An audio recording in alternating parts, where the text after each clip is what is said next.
builds. I was in the pre-alpha as well as the closed alpha.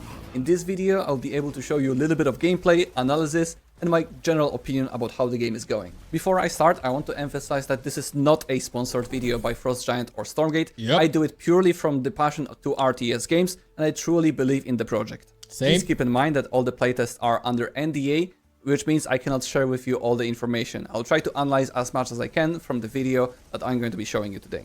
And one last side note, remember this is pre-alpha and alpha gameplay footage, which means the game is still in progress. The purpose of these tests was to see if it's even fun to play and not if... Yeah, you see, wait. Still These cars here and the airplanes, not finished models, of course. in progress. The purpose of these tests was to see if it's even fun to play and not if the balance is perfect.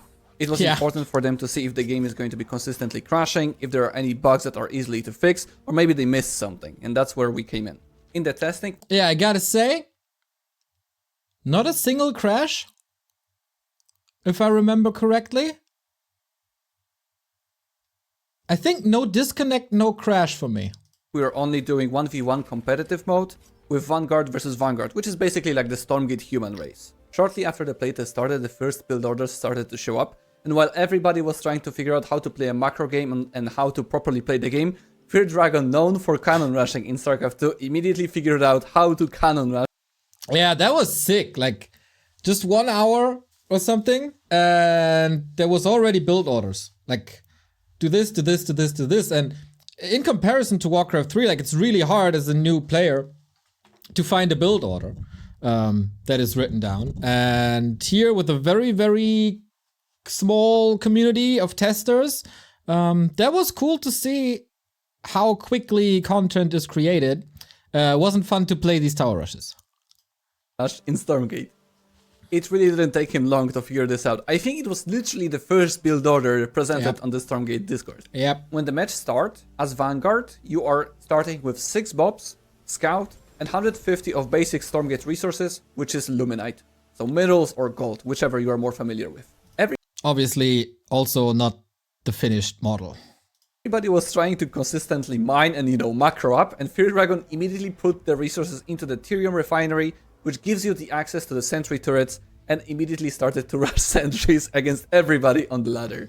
It was interesting to play against because we already could see the new mechanic in Stormgate, which is not available in StarCraft 2, where multiple workers can create a structure to speed up the process. Like human, basically. Guys say, pretty imbalanced at that point. It was a little annoying, but also very micro heavy at times. So you could move around that build. In order to defend the sentry turret rush, you would have to basically do the same thing as your opponent, but you would have the defender's advantage thanks to the Bob overcharge, which increases the armor and the damage of your Bobs around the command post. And then you were basically fighting cannon versus cannon in your own base. And both of the parties could repair their buildings as well.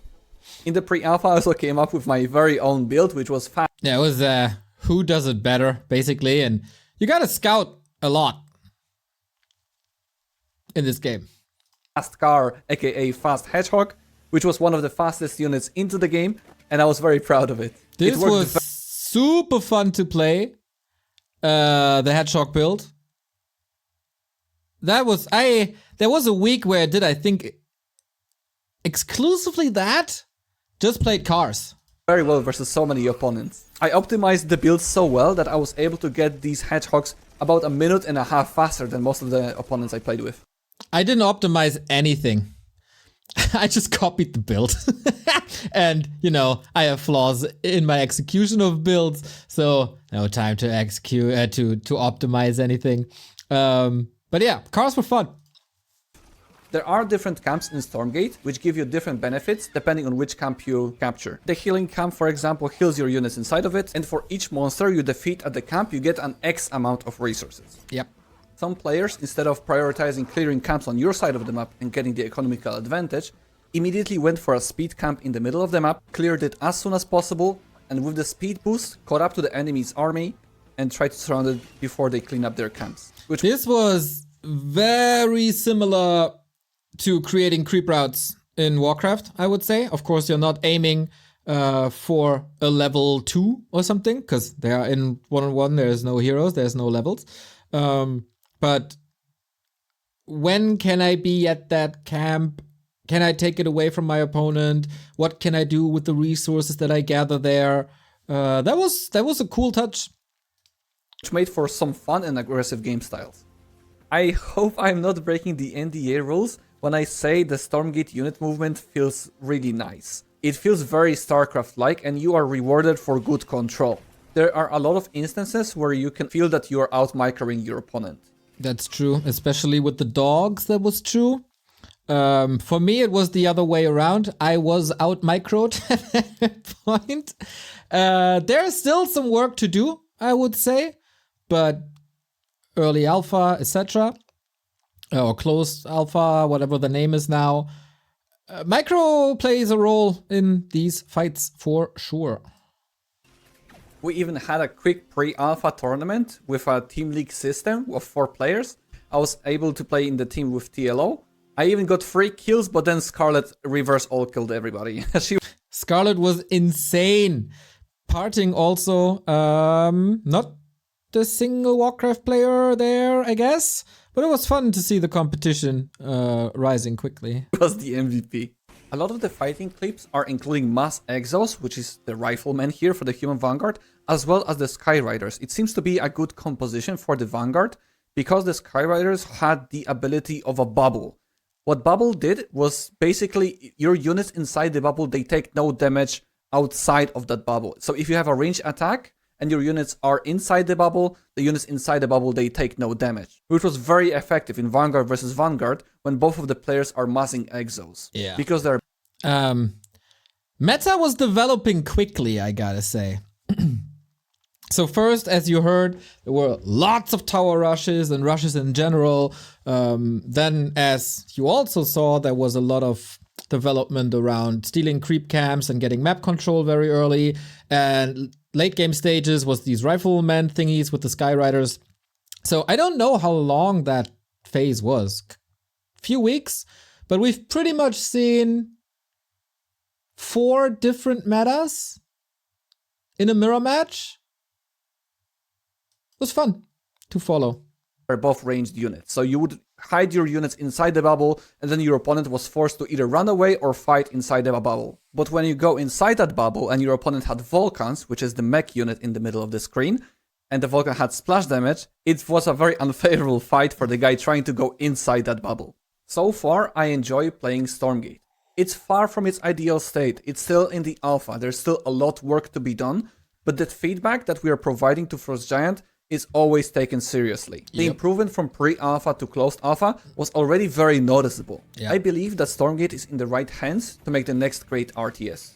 And at the very end, we are presented with a very brief gameplay of Infernals, which is the second playable faction in Stormgate. We can see some ranged units. I believe they are called Gaunts. And as you can see, if you pay really close attention, whenever the Gaunt kills a unit, a little fiend comes out of that unit. That was a very briefly shown in there, if you paid close attention. So it looks like there's another way of getting fiends other than just splitting your brutes. That's it from me for this video. You can also check out the entire video on the official Stormgate channel. I'll link the video in the description with their own voiceover. I hope you enjoyed my little personal interaction with Stormgate. I hope you will enjoy the game itself. Don't forget to subscribe to the channel, and also wishlist Stormgate on Steam is the best way to support them. See you next time.